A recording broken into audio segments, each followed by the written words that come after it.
Alors, dans cette vidéo sur Word 2010, on va voir comment faire la modification du ruban et des onglets. On va ajouter en fait des liens pour pouvoir utiliser les macros qu'on a créés, qu'on a recréés auparavant.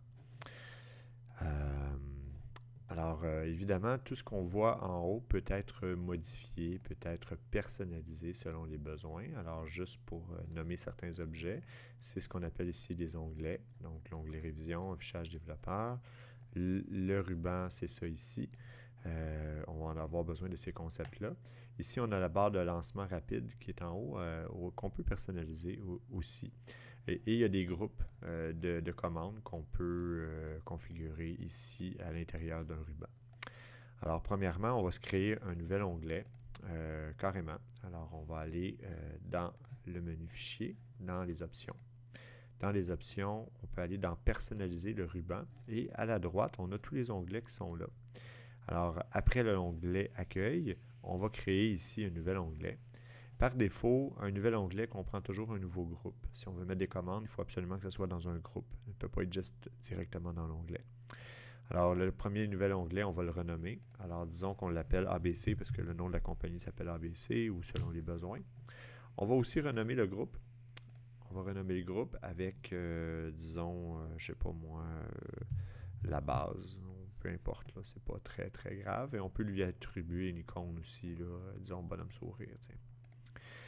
Une fois que c'est fait, bien à ce moment-là, on va chercher dans la catégorie de gauche ce qu'on veut mettre dans notre carrément dans notre section. Alors, je vais aller chercher les macros. Alors, j'ai créé trois macros. Un macro qui place le document en mode portrait, l'autre en paysage et la troisième qui insère l'adresse qui insère une adresse, qui tape une adresse, l'adresse de l'entreprise, qui est fictive évidemment. Alors, je vais ajouter mes trois macros. Première macro en paysage, puis la troisième en portrait. La première macro, je vais essayer d'agrandir un petit peu pour qu'on voit bien le nom. Alors, c'est l'adresse. Alors, elle, je vais la renommer. Et en la renommant, on va pouvoir carrément, non seulement je vais enlever son nom de macro qui est un peu grand, mais aussi je vais je vais changer l'icône. Alors, pour l'adresse, je vais essayer de me trouver une petite icône là, qui symbolise une adresse, là, quelque chose comme une maison, ça va être correct. C'est pas l'idéal, mais ça va faire le travail. Le paysage, ben à ce moment-là, je vais essayer de trouver quelque chose qui ressemble à ça. Alors, je renomme. Qu'est-ce que j'ai au niveau paysage? Je suis un peu limité la quantité d'images dont on dispose là, au niveau des symboles pour les macros, mais bon. Euh, j'ai, je vois pas grand-chose. Ah, tiens, j'ai un petit paysage ici. On va jouer avec les mots. On va faire un jeu de mots avec l'icône. Et le portrait, je devrais avoir un bonhomme. Tiens, ça va être le portrait. Donc, on a attribué trois éléments. On peut le faire disparaître, le faire apparaître, peu importe, et on appuie sur OK. Le résultat est le suivant, c'est que j'ai mon document ABC qui est là, pas mon document, mais mon onglet qui comprend la base, juste ici. Je vais juste réduire le zoom pour qu'on voit le fonctionnement. Si je clique sur paysage, ben ça se met en mode paysage. Si je clique sur portrait, ça se met en mode portrait. Donc mes deux macros peuvent être appliqués facilement. Ce sont des macros très simples qui ne font qu'une seule chose.